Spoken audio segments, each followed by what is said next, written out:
I think that we can start and Adam will gradually get it log on again, okay? So I would like to thank you once again, without echo, for making it today. And also I would like to thank our participants and say good morning and good afternoon to every one of you. Making the time to be here with us today is wonderful. I would like just to say that in Hacking HR, we try to move HR to a new dimension in order that to really respond to exponentially changing workplace. So this resonates very well also with my personal object of work, which is organizational transformation, and also with the spirit of the neighborhood around of Silicon Valley. Our panel discussion today for everyone is on strategic workforce planning, a topic that in the past decade has seen an explosion, I would say, of analysis and new models.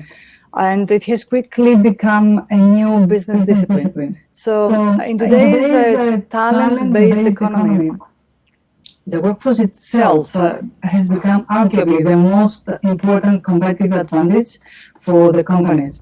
So we're here to discuss how, first of all, what strategic workforce planning is, why and how it achieves this business advantage. And in order to do so, we have massive loads of experience and knowledge here with us, with our speaker. Allow me to present you, the panel speakers. I was intending to do that in alphabetical order, but I will start with you, Charles. Sure. Charles Sama, that is with us today and made the time at very early in the morning, is currently the Vice President of Global Talent at Databricks, a fastest growing cloud company. Databricks is a leader in machine learning and data science in the cloud. Charles has led talent at other, came back. Okay. So, hello, Adam. Hello there. Hi. I think it started echo right when Adam turned on, so Adam will come back in. Sorry about that. Yep. Yeah, it's okay. Love it. So it's good to keep it to keep the mic off when we don't speak. Yes, that's good. So I would like to say that Charles had led talent at other also significant companies such as SAP and most recently Workday, and he has directly helped these as well as other noteworthy companies to scale up in emerging and international markets. There is an echo. Such as UK, Germany, Czech Republic, China, and the Asian region.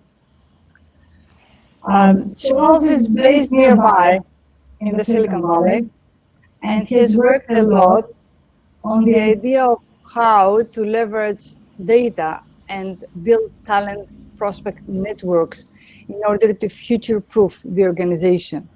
Good morning, Charles. Thank you for welcoming me. Thank you. And great to see David and also Adam together and to talk about this really exciting topic. We also, thank you very much, Charles.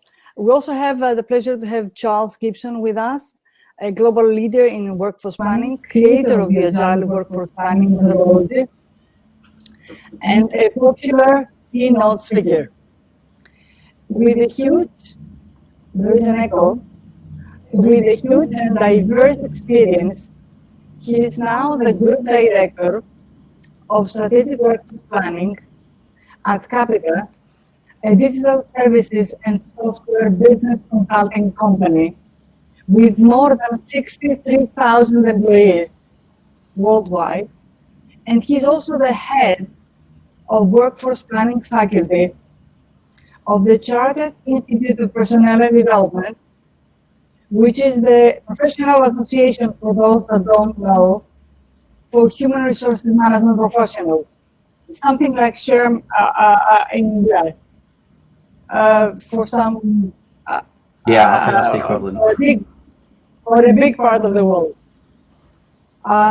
He is based in London and serves also as an advisor to women executives on how to create a sustainable workforce that increases productivity and reduces cost. And the secret is that his book on workforce planning will be published soon, Later this year. year. Thank you, Anna. Welcome. Thank you. Pleasure to be here. Lovely. Thank you for making the time. And also, I'm very much thrilled. Please keep the microphone off.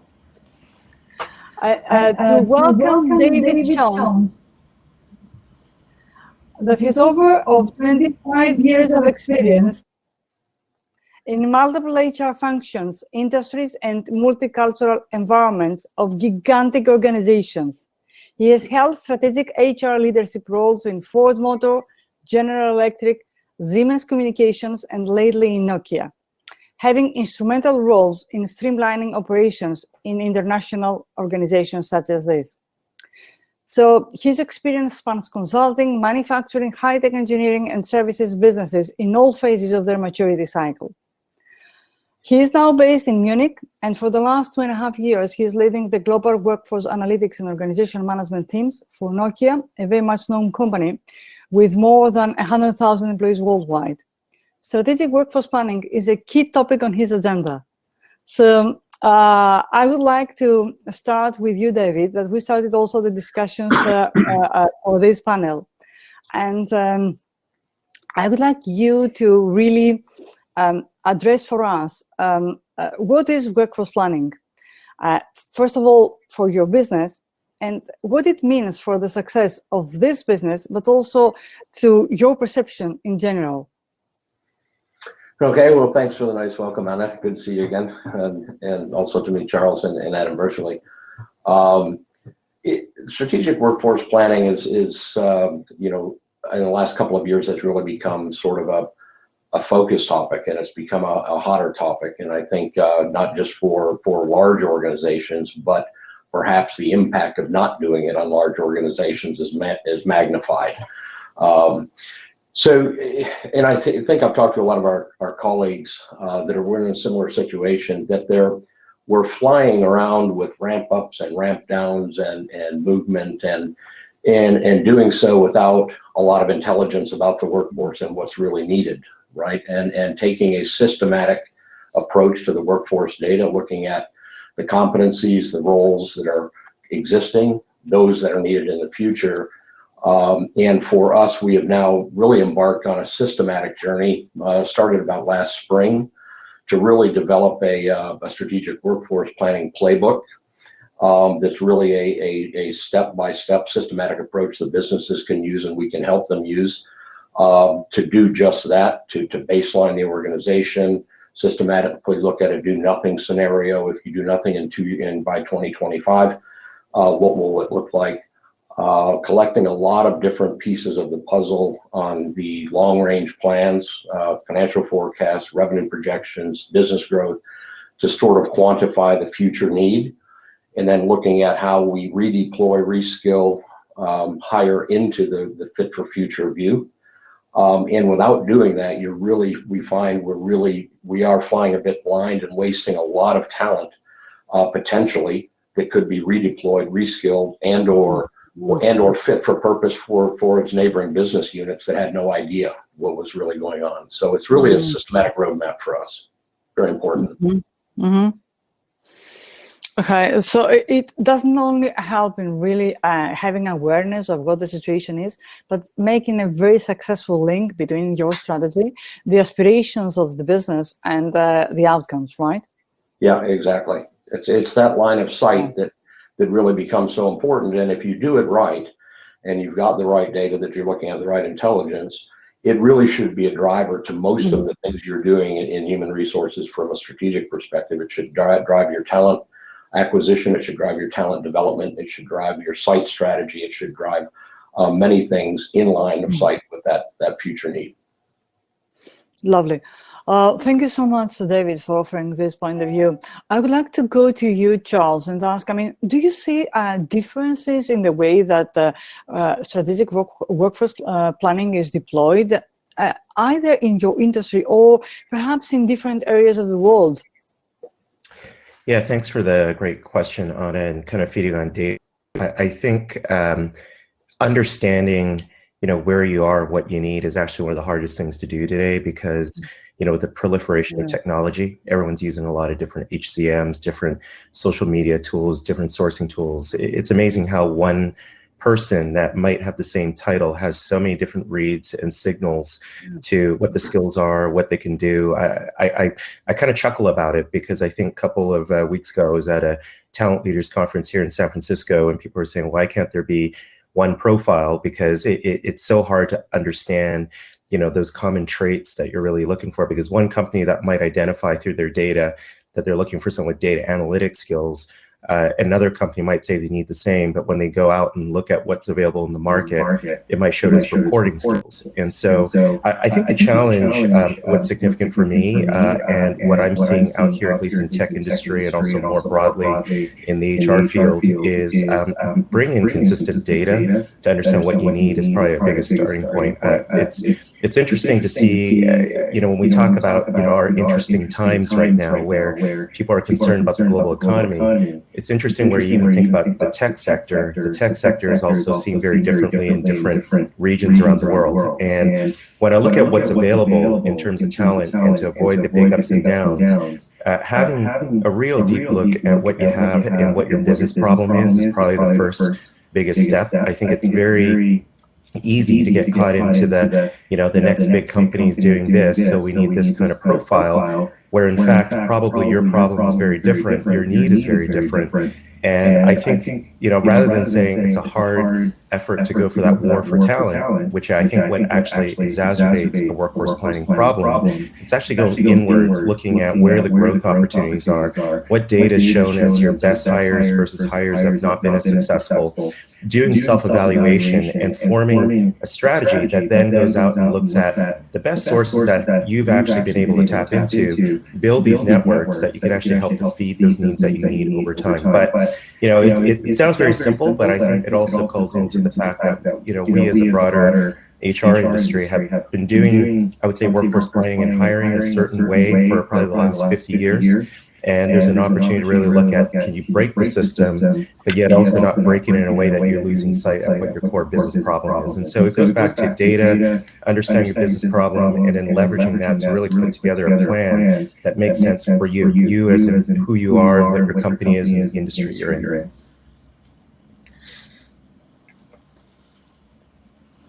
I think you're absolutely right, Lovely, Charles. Charles. And I think that we've heard telling us that, this environment is absolutely global, but at the same time, there is so much specificity on the different industries and the needs that each one has. So everything can be really spread around this globe, but still specialization, specificity matters a lot. And so sometimes we need to really address everything in a very much specific way. So as the day cracks on in this place of the world, I would like also to invite Adam, that he's so keen on really providing workforce planning for sustainable business. Give us really the perspective on how strategic workforce planning can really help business to be much more sustainable in the long run. Yeah, sure. I mean, to sort of both David and Charles's point, it also... Adam, please turn your microphone on. Can you not hear me? Hello? Yes, is that working? So I think both Charles and David were absolutely right in what they said, that you've got to start with why, and that's the reason why it's so different across so many different organizations, because everyone's why's different. And every business's why is different, and even within particular industries, the same, very similar organisations can have very different ambitions. They're at different levels of maturity. The reason it contributes to making it sustainable is that's what workforce planning is about. It's ensuring that what an organisation's ambitions, goals, objectives are can be achieved from a people perspective. And organisations can try and fix that at the moment. It's often the reason why they think, actually, we don't require workforce planning. Why? Because when we need something, we can go to the market and buy it, and we can throw money at the problem, buy our way out of it. And to an extent, that can be done. Sometimes that then comes at the detriment of your own organizational culture. Sometimes that then impacts your longer term ambitions, but a line manager can achieve what they need right now. Workforce planning is about making it sustainable. What is the best way in which you can achieve the workforce that you need at the point at which you need it for the duration that you need it?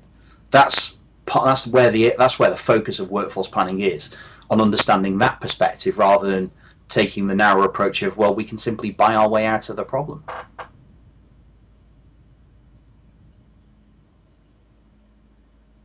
I think that it's wonderful that you offer the perspective of really having sustainable way of working and not really expect that you will just buy out from the market the talent that you need when you will made it, because that really doesn't happen.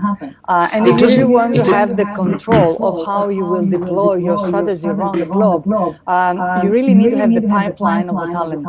So, you're absolutely right. If you that perspective, and I would like to, I mean, all of you have touched upon on what are the factors, either the strategic factors or the business factors that influence how different the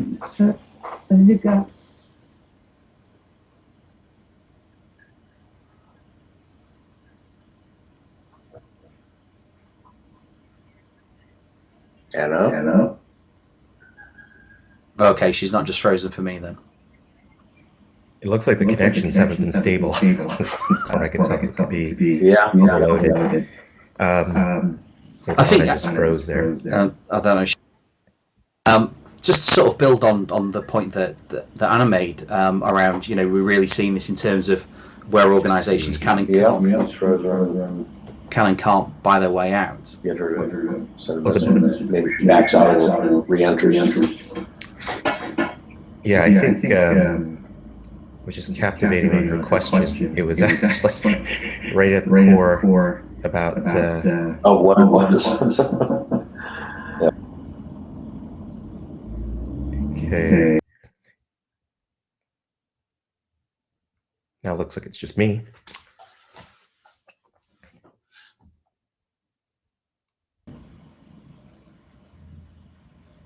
Adam? Yeah. If that worked out. Well, it might just be the two. It might just be the two of us.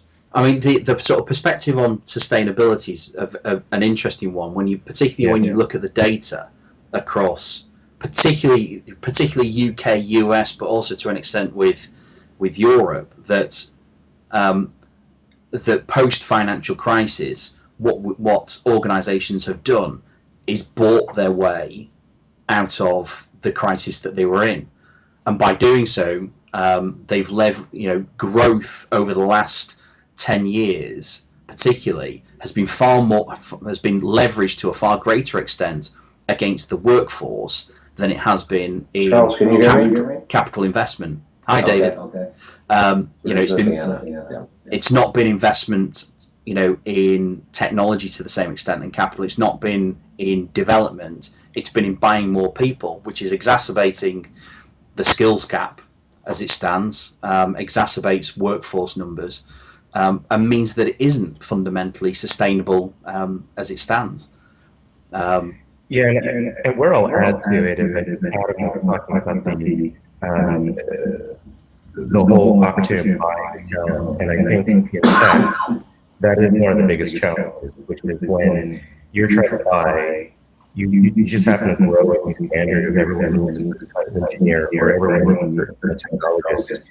And I think that is really one of the big challenges that are out there is how do you balance that and not create a bigger problem, because you are creating, I call it hiring technical debt, because you're thinking short term and not long term. Yeah. Oh, absolutely. And part of it comes down to the focus. I suppose the focus for HR has traditionally been, here's a problem, let's talent manage our way out of it. And therefore all the levers that organizations pull are, I need one of these, bring me in one of these. And what we're not doing necessarily is taking the step back to say, is there a different way in which we can approach this? if we look at this across a data set for an entire organization, is there a way in which we can optimize demand? And I see that for a lot of organizations, it isn't often considered. Part of that is because demand optimization doesn't sit with HR. And so almost there's an assumption that such optimization has taken place before the request for a person comes through. I'm someone who's, I don't know about the rest of you, I'm someone who has moved house an awful lot. And one of the things I do, I'm assuming this is the same across all countries, but one of the things that I do just before I'm moving house is take a lot of trips to the tip. A lot of trips to try and get rid of things that I have. Why? Because I've only got a finite amount of boxes, only got a finite amount of space in the removals van, finite amount of space in my new place. It's demand optimization. We all do it. We all do that demand optimization with so many simple things. But almost with HR, we don't take that approach. We just accept the request from the business and try and talent manage our way out of a problem. And doing that isn't sustainable. Mm-hmm. Are you back with us, Anna? Yes. Yes. I lost always wonderful things. It is wonderful that we will be recording the session, so I will be able to get back and listen to it. All the recordings will be available from the next week and on, gradually in the website. And that is wonderful for those that could not make it today, or they were just logging on half of it. And for me, that I lost some part. So that's good. So allow me to say the following, though.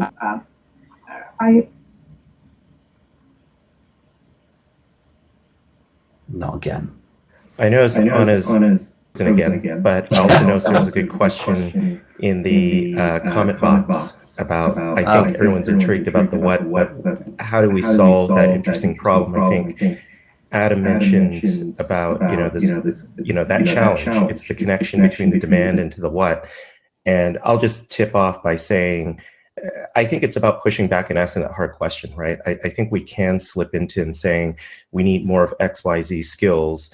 The question is, can you align that to part of the business discussion? I just had this discussion yesterday, is versus hiring more, trying to retain more. Can we push back on the question when you're trying to release a new product or when there's a product challenge, any product, any industry, and saying, if you need to hit a number, let's say 100 hires to achieve a certain product, is it really 100 hires or is it really 50? What kind of skill set is needed, and how do we play a role into that total output? I think oftentimes it is the business is already reviewed with finance, reviewed with sales, reviewed with product, and it says, hey, HR, we need 25 positions. Can you go and do it? I think it's about getting ahead of the game and being part of that constructive process to saying, is it really 25? I'll close by saying on this one of my previous companies said we need to hire 100 people in Richmond, Virginia for XYZ kind of role. We did an analysis and we said, hey guys, slow the process down. Let's look at what are you trying to solve? Is it really in Richmond? Just because you saw out there that all the other companies are hiring out there doesn't mean that's the right location. So I think what we did was it was really asking the hard question about stop, drop, and pause. Let's look back at the data of what are we really looking at trying to achieve and trying to help to construct that plan together. It sounds simple enough, but it's actually a really hard thing to do because it's about finding your right point of inserting yourself. And I think it's the planning process a lot of times.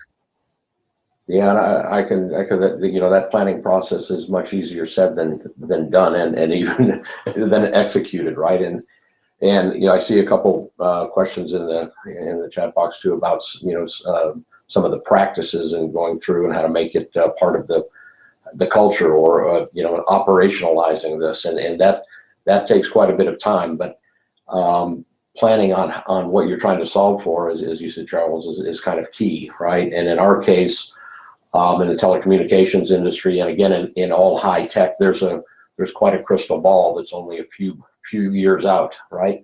And we believe we probably need some roles and skills and competencies we don't even have now. So there's a lot of artwork in the estimation, and it's only as good as the data. And right now we are looking at all sorts of data sets on the internal workforce. Fortunately, a couple of years ago, we enacted a common job architecture and a lot of the competency mapping and everything, which gives us a pretty, at least a common framework to look at the workforce. But the hard part is piecing together what if we want to quantify the demand, right? The demand quantification and capacity for these various types into the future. There's just so many pieces of information that you now need about future planning, and part of that's guesswork, and part of it's your best guess, coming from your strategic view, your strategy people, your finance people, the revenue growth things, outside business intelligence, what's the competition doing, where is it happening, then looking again at productivity and efficiency levers that are modifying that capacity need. If you need 100 of them, but you're going to automate this and standardize that in your plan, how many less do you need because of that, and baking that into your model? So it's really a lot of data and a lot of elements to the model to try and get it as best you can. But the consequence if you don't do it right, it's a lot better than guessing, right? So I think we're all saying pretty much the same thing from a principle to an execution. As to your point, David, I think the execution is really hard. And I say that because I think if it was that easy, to your point, everyone would be able to jump right into the planning discussion and saying, look, let's look at what skills are needed. Let's put that into the plan. Is it really 5? Is it 10 people? Let's, help the business move along, and also think about a year to 5 years down the road.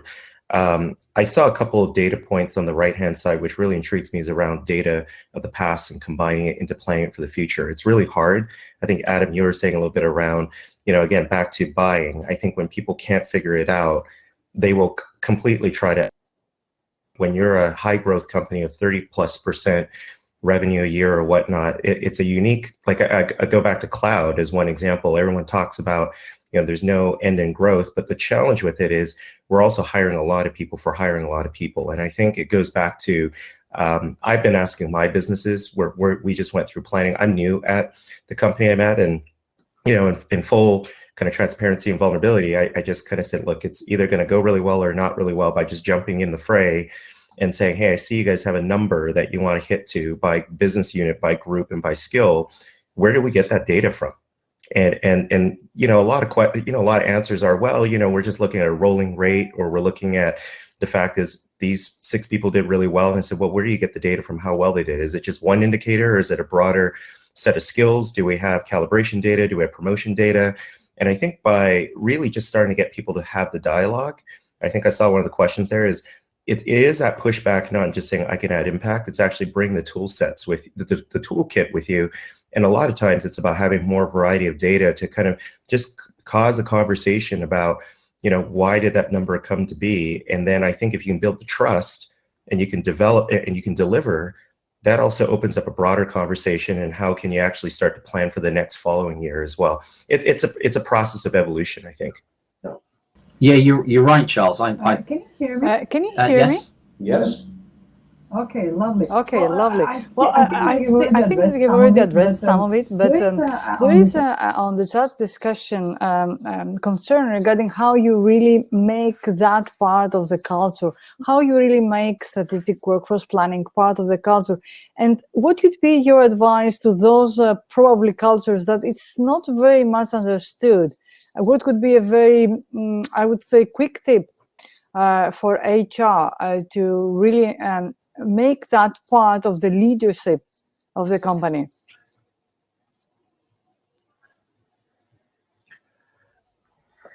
On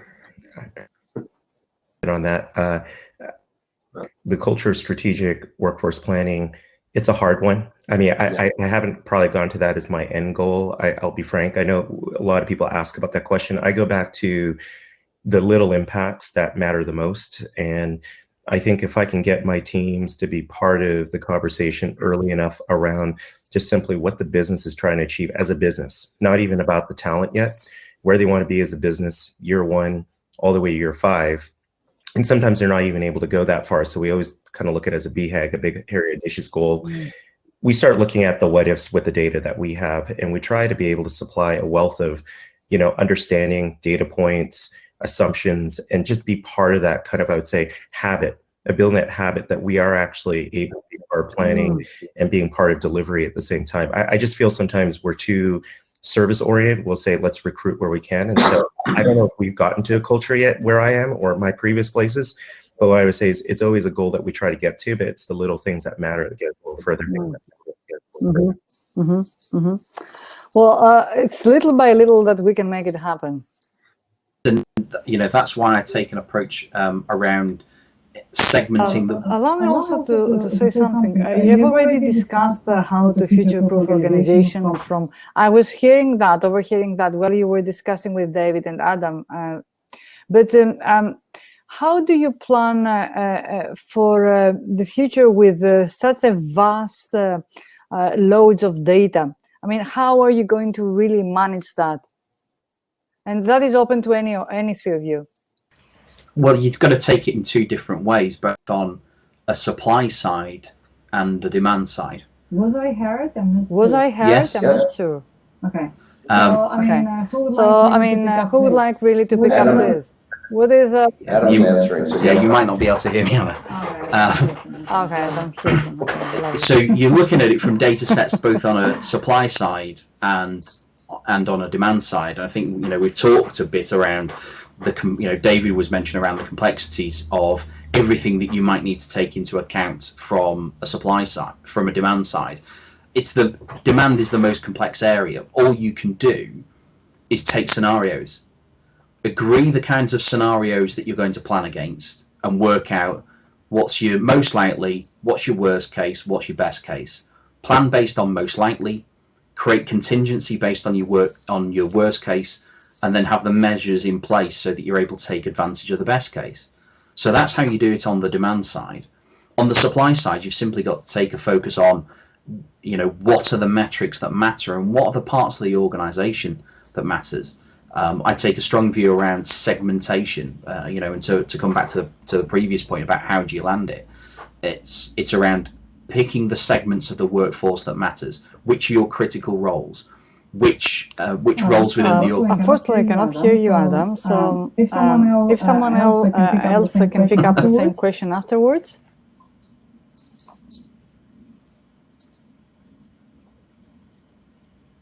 Turn you at.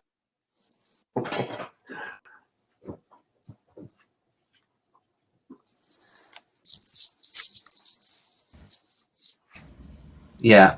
Okay. I think everyone can hear. Yes, everyone can hear you. I'll try and continue. So on the supply side, you basically pick the roles that matter to the organization. It'll be those roles that are most critical because they are the ones that deliver your strategy and deliver your current and future comparative advantage. So focus there.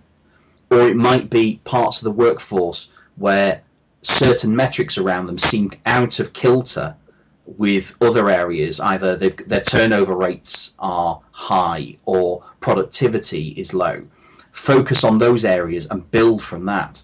And that's why I do so much of it on the basis of take segments and iterate. Don't make this like the old school workforce planning where it's a linear process and then you end. Make this something that you build into business process and continue to iterate. Whatever data you've got, build on that data and then continue building. As you learn more, continue doing more. I almost say that great workforce planning looks like identifying the island that you want to sail to, and then all you're doing is adjusting the sails and the rudder as the waves change and the winds hit. That's all you're doing. I think it's a really good point, Adam. David, did you have any thoughts on that? I think you were going to say. No, I absolutely agree with that. Right. I mean, it's getting to that operational, build it into the culture with your leadership's always relying on understanding how to trim the sails or when to do it and things is the tough part. And we're learning that as a large organization, right? And you mentioned it's the small things along the way that help build the credibility of the process, the validity of why you're doing it this way, why you're using data, and showing sort of the value of doing it versus not, right? And these little wins really start picking that up, and the leaders start really believing in this. It's easy to overcomplicate it and make it a very heavy process. And now we're looking at, how do we make this digestible? How do we make it more streamlined, efficient, and renewable? Very quickly with some automation tools, simulation tools, and what if scenarios. And as Adam was saying, those will be key to sustaining this as an ongoing process. It's not a one-off deal. And when you look and renew, the sales may need to be pulled way in because your assumptions changed or what it might be. But at least you have the data looking at the existing supply, as Adam was saying, against a changed demand, perhaps. And I believe that it's really a sustainable process that really is a living part of the planning all the time. Absolutely right. I would just add also what David and Adam, what both of you have been saying, and I saw a question on side around tying data, is the challenge in today's world is, like I was talking about, single profile to many profiles. There's also many data sources out there. I mean, it's hard, right? I mean, you can easily see so many competing data points that can kind of make it hard to really get yourself to build the credibility to adjusting those sales. And one of the things I was going to say too is it comes down to what works for you, right? I mean, you could analyze 20 different data sets that call themselves benchmarks on where skills and availability exist. And I think if you can really focus on what works best for you versus, and in today's world, it's unfortunate, everyone's comparing to which is the best tool out there. But if there's a tool that works really well for you and that data proves to be effective for you to tell the story, I think that's where you want to really lock yourself down, because at the end, what really matters the most is your business achieving the goals. It doesn't really matter that you're hiring the next best, in my space, the next best cloud engineer just because the other company did that and they're part of XYZ survey. It's really about the data that you can find that can actually move the needle for you. And I think really being able to shift the conversation, those little steps actually is a big step forward. I think you can have the greatest data in the world, but you show it 3 different ways, but the business is kind of shaking their head and said, okay, well, what are you really telling me? That's where I think you might look good with a lot of data, but then you're not really shifting those sales. And so I think it's really about really choosing what works best as well. Yeah, you're absolutely right. And building on what David had said about assumptions, that's so key to all of this. I think people don't appreciate. So I also saw a question there that just popped up is technology solutions. Do you guys use any specific tools to collect and think about data? I guess I'm kind of curious on that end as well. Yeah, I don't know whether people can hear me. I seem to be cutting in and out. I can. On the technology side, I am of the opinion, and happy to be corrected by any vendors that are currently watching, I don't believe there is a single tool which exists that can deliver a strategic workforce plan. It isn't a thing. There is nothing that you can put all your data into, press the button, and spit out the answers. What you've got are a number of fantastic technology solutions that can really help you model supply and demand and do it at pace, and provide some really helpful analysis that can help you in planning. But if you don't know how to do strategic workforce planning, no tool is going to help you do it for you. So lots there, but you need to know it is more important to understand how to do workforce planning, to be asking the right questions of the business, than it is to have a flashy technology solution, because fundamentally you can do it all in Excel.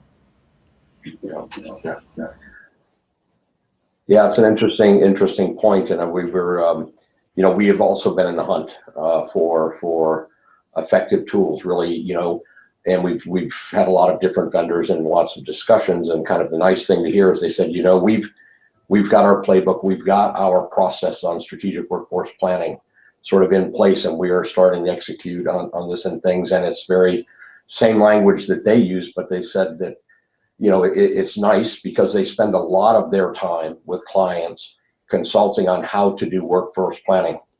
That's what they spend a lot of their time on, even though they're a solution tool provider. But they said, all you're missing is the tool. And I go, exactly. So it saves a lot of time on, but it's really understanding and getting to that point where you really understand workforce planning. The tool is really, as you said, will help us automate, renew the planning process easier with the vast amounts of data that we have, right? But they're really, they are helpful because you can simulate the what if scenarios. If we want to close this operation here and move it here, exactly what does that mean? What does it mean in terms of cost? What's the drain piece? You have all sorts of tables in there, real estate, square footage. You've got all different metrics you can put in there or rules and basically just run some of these things and say, what's the drain on the competencies? What's the drain on this or what have you, that would really be painstaking if you're missing that kind of tool. So that's, it is important though, but you have to, it's supporting your process. Yeah. And I would say, you know, the few companies I've been at, it's been a different tool just because, again, there's not one tool I think that solves the problem, is to Adam's point. I found what's worked for me, if I kind of look at, you know, if you don't have the kind of, some people have the luxury of massive budgets, as I put out there, and so everyone talks about these tools that so-and-so is using, and, you know, I need that. And what I've done, kind of back to basics, regardless of any tools we take on, is to, I've kind of looked at what finance is doing with the business. I've always started off with saying, look, I need to see what the business plan is, and that goes by revenue to expenditure to growth. And with that data, you know, just on hand, and I don't insert myself immediately. What I do is I go back and my team kind of looks at, you know, we use LinkedIn, we use CEB, you know, all the different tools that look at the broader market set. And we don't go into the business with those tools and saying, hey, look, this is what tool A and tool B says. What we go back in and saying, look, you're looking at growing, back to the Richmond, Virginia question, you're looking at growing 150 people in this particular area. We see this as where the market looks. We can do it, but it's going to also take us this length amount of time, this amount of cost, this amount of pressure, and this is where your long-term growth opportunity is, and this is your short-term. And we always go back into the financial tool, because I do find that there's not one company I haven't been at, and I've been through a few, where talent has always had a challenge to seeing the numbers. Back to the original point I made, it's always too late in the game. And I feel before we start trying to help to draw plans, I always feel, get us into the business discussion, get us into the planning tools used. The unfortunate thing with the planning tools out there, a lot of times it's designed for financial planning. It's designed for revenue planning. So you have to take it with, to some level, a grain of salt, and looking at, okay, if somebody has an objective to do a $1 million sales quota for the year, you got to look back at it and say, not take that literally as $1 million. You look as, is it really 2 salespeople? Is it 1 salesperson? And leverage your knowledge base to connect with that kind of common base that the business and finance are using. But it's, back to David's original point, it's hard. You know, I have to say it's been hard for us, and there hasn't been one journey that it sounds easy. Everyone nods their head and says, let's get together and talk about it. And when you do, it's a lot of times the decisions have been made and you're off to the races, and you got to find a way to get ahead of it. And I'm not sure if I'll ever be able to succeed that as long as the current structure's in place, but we're trying. I mean, we're trying to break those structures and say, look, let's have a conversation pre-planning versus at planning, because a lot of times that proves to be a challenge. It's lesser tools, it's more about the entry points. Yeah, Charles, you raise a really interesting point around the financial aspects, particularly how that connects into the tooling. And you're right, so much of what is designed around the financial aspect, which is great if your organization still exists in what, a Milton Friedman view of the world, and everything's about the financials, and absolutely financials are important. But if you're starting to move towards non-financial metrics, responsible business, a lot of the tool just simply won't be helpful, and you need to be, and that's why it comes so much back to understanding the kinds of conversations you need to have in order that you can model what those things look like, and ensure that everything aligns back to what the organization wants to do. The start point is why. If it was a coaching conversation, it would be, what do you want to be? What do you want to be in 5 years? What do you want to be in 10 years? And that's simply what we're doing with organizations, working it back to understand their specific objectives, their overall strategy, and making sure that everything that we do aligns back to what the organization wants to do. Can you hear me? Yes. Lovely. Well, first of all, I see that wonderful discussions are taking place at the chat part, at the right part of my screen, which is wonderful. There is a wonderful exchange between people, and I also can see that you have been addressing most of the things raised in this chat, and that is good, because you delved into speaking about how you really make that happen in reality, and what are the challenges, which was pretty good. But I would like to close today's discussion by just leaving all of us with the most important thing, so that we really make that happen for having good results in the business success and also sustainable business. So I would like to each of you give us with your last thought on how we really, I mean, if it is one thing that we will keep from that discussion, what would really be the most prominent one that you will really have it stick it in our heads? Any of you? Joe, I'll kick off. I think I've done I've done the start with why to death. So I'll go for grow your confidence with data and the assumptions that you're making with data. You won't have perfect data. So understand the assumptions that you're making when you start making decisions around data, and that's what you need to track. Track those in the same way that you would track any risk in a plan. Track those, and that's what helps you readjust your plan. Is understanding the assumptions that you make and knowing what do I need to keep an eye out for that will tell me whether I'm right or wrong. Thank you, Adam. What about you, David and Charles? I'll go next. I think the struck out of this conversation is really going back to, and I like what confidence of embracing that data. And I would also add is the confidence to go in and really relate to the people around the table, that they're not just seeing you as a provider of hires or a provider of retention. I think it goes back to the conversation of, if you're not hitting your bottom line, it's okay. They start with not hitting their bottom line and asking and reasoning with them of the pros, con kind of benefit analysis of, if they want to go X, let's say hire in a particular region versus another region, what the impacts could be. I think the conversations will lead to the right place, but I think where you could gain the confidence of not only embracing the data, but inserting yourself as a value add to that conversation. And I don't think, and I think what really puzzles me over time, and I still get puzzled by it all the time, is it's that right moment of inserting yourself, right? You don't want to go in there and say, hey, waving the flag, I got this data, you need to listen to me. But I think it's really being able to provide those signals to the conversation that can actually help to steer the conversation in the right direction. It's not just the bottom line, but yes, if you want to achieve costs, but there's also a future long-term benefit for the company, here are some opportunities to think about. And, you know, it's going to take time. I'll just put out there. I mean, like I said, I've done enough times where I don't think there's an easy answer to it, and it's going to take some time, and patience is key. But if you keep nibbling at all those little pieces, keep on chipping at it, you'll get there. Lovely. Thank you. Yeah. David? And I can just reiterate in a couple points here that, you know, in the words of Stephen Covey, right, begin with the end in mind. And really, that I was saying, it's a journey, but if you don't know where you're going, you'll never get there. And so it's really taking a hard look at what you're trying to solve for with your future workforce planning activity, and trying to find out what data can help support that journey, right? And the confidence does come with the data, and the more data you get, it's not just the amount of data you're getting, it's turning that data, as to what Charles said, those insertion points, you're turning the data into intelligence. And this is now business intelligence for better decision making. And the option is guessing.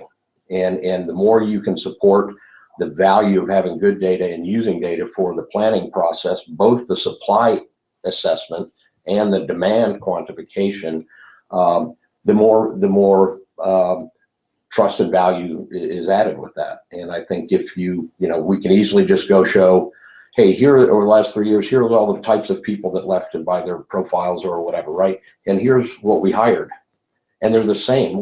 What's wrong with this picture, right? And there's a method to the madness that's built in the data that we can start showing them. But it's really about focusing on what you're trying to accomplish. I absolutely agree with that. Lovely, and definitely we don't want really to be perceived as just the source for the resources, and it's absolutely very important to really become a trusted source when doing that, and help them mitigate risks. And definitely, really, the future is a little bit blur regarding the parameters of the talent needed. Some roles might be absolutely very new, and the talent that they will need as well. And that creates a lot of challenges into making strategic workforce planning. But yet, having confidence in the process and the data that we already have in hand, it's absolutely very essential. It is foundational in order to take that through and achieve the end that we have in our mind. So I would like, with all these things and with all the challenges that I had in this technology today, I would like to thank you for offering all these perspectives today and putting so much knowledge on the table of this discussion. Any last thoughts before we log off? It's been great. You got to start somewhere. Say that again? I said you've got to start somewhere. Yes. Just get started. You're right. You're right. I mean, you need to do it. I mean, whether you have all the data or not. Yeah, that's it.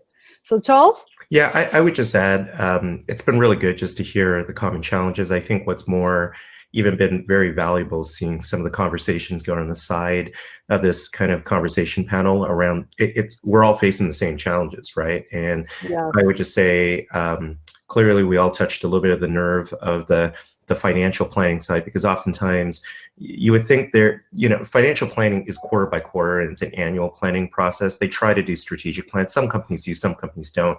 And it gets really hard to find that way to kind of break through the noise, the barrier, to find your place. I would say one thing which kind of lit a light bulb in my head, and I don't know if Adam, David experienced it, is it's not very clearly defined workforce planning. A lot of companies, HR business partners will say it's their role, talent will say it's their role, analytics reporting will say it's their role. I think there is a conversation that needs to be had at the CHRO level a lot of times around, let's be clear with what we're trying to achieve. Back to David's point, like with the end in mind, because I think otherwise everybody is swarming in. It feels less organized than it could be. Well, one last thought, Adam? Charles is absolutely right on that point, and that lots of people can start getting involved in it. Use it, use it as a team of teams. I'm very much around. I'm not necessarily going to have the answers to every single thing. The more people we can involve in this, the more we can understand who has information, what systems have information, where does information flow through the organization to make decisions. Utilize that, utilize what you've got there, and the more people you've got involved, the more you've got people who can take ownership of plans when it comes to execution. And this isn't about creating plans. This is about creating a workforce. Well, thank you. I would like to. Yes. I was just going to say the last linkage with the finance, right? I mean, and everybody is familiar with financial planning and analysis, right? It's applying the same processes with different data to organization planning and analysis. There's a tight process to it. Yep. So wonderful things being said. I'm sure that I missed some of them. Thank you very much for joining forces from Germany, United Kingdom, as well as from California.